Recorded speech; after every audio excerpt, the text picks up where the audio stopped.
The Canon 1DS was the first successful full-frame digital camera offered to the general public. It was also the first CMOS full-frame digital camera ever. There were two other full-frame digital cameras that were created before the 1DS, but one was a prototype by Pentax and they decided it was too expensive to send to market, and the other was a very flawed Contax-N camera with a CCD sensor that made it to market and was pulled from shelves after only a few months due to numerous poor reviews. The 1DS was provided alongside the Canon 1D, which came out a year earlier, but the 1D was a crop sensor, at only 4 megapixels, and could shoot 8 frames per second.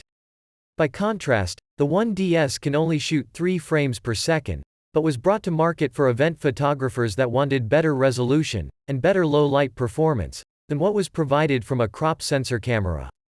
Keep in mind that even though the camera can shoot 3 frames per second, the camera filled the buffer at 10 images, at which point you would wait until the lights quit flashing before you could take more pictures.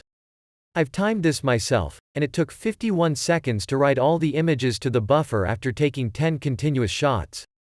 And I would highly recommend you don't turn the camera off or try to open the memory door while this is writing or you will lose your work. The Canon 1DS uses compact flash memory cards with a maximum storage size of 4 GB. On that size of a memory card, you could store up to 315 raw images. The raw images on this camera are saved as TIFF files, but amazingly, you can open these TIFF files with DxO Pure RAW software to get the most out of the images. I couldn't afford such a beast back in 2002 with an asking price of $8,000. That's $13,300 with 2023 inflation. And that's just for the camera body. You had to have some very deep pockets in the early 2000s to afford this camera. I managed to purchase my own copy of this legendary camera in 2023 on eBay for $200. But unfortunately, everything worked except the mirror box, which did nothing. I was very disappointed, even though the ad claimed the camera was in working condition. So I waited a while until another went up for sale, and again I got another for just $200. This second camera works perfectly, and I ran a shutter count on the camera and it had fewer than 3,000 shutter clicks, an amazing find. Here are some sample images I've taken with the 1DS since my purchase in early 2023. I mounted the camera with the Canon EF 50mm f1.8 lens, and shot all these in f1.8, and ISO 400, in aperture priority mode. Which brings us to Canon's most recent professional camera. The Canon EOS R3. Canon states that this is not their flagship camera, but the features of this camera make it by far the best professional camera that Canon sells to the general public, as of early 2023.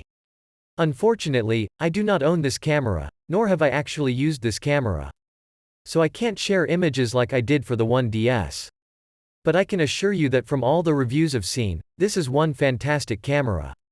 So without further waiting, let's dig in and see what 20 years of innovation have brought to the camera market under the Canon brand.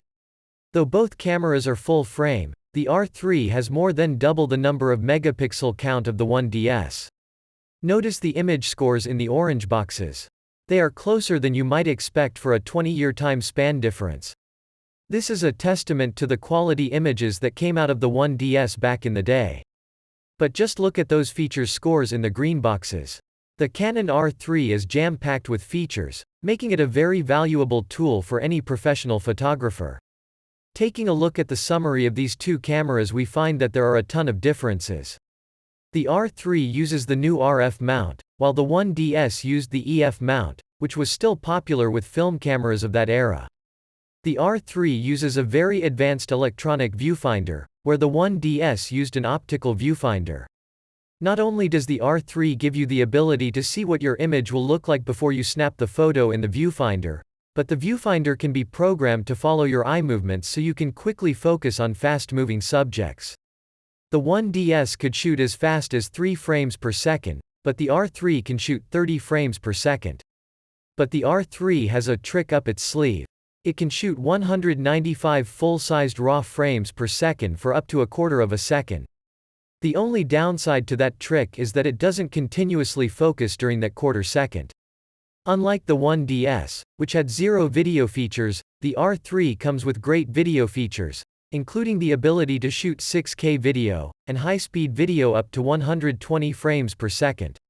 Let's take a deeper dive into the enhancements in Canon professional full-frame cameras over the past 2 decades. The latest version offers a stacked CMOS sensor, which means less rolling shutter and allows for faster frame rates. The shutter curtain closes while the power is off, so you can change lenses without the worry of getting dirt on the image sensor. The focus system has a wide array of subject detection, including people, animals, and vehicles. The 1DS, by contrast, has only 45 focus points centered in the middle of the image sensor, so you had to be very creative in your focusing abilities. Moving the focus points on the R3 is a delight, while moving the focus points on the 1DS is a chore. One of the biggest leaps of innovation from the 1DS to the R3 is the in-body image stabilization, which keeps the camera still so you can get sharper images in lower shutter speeds.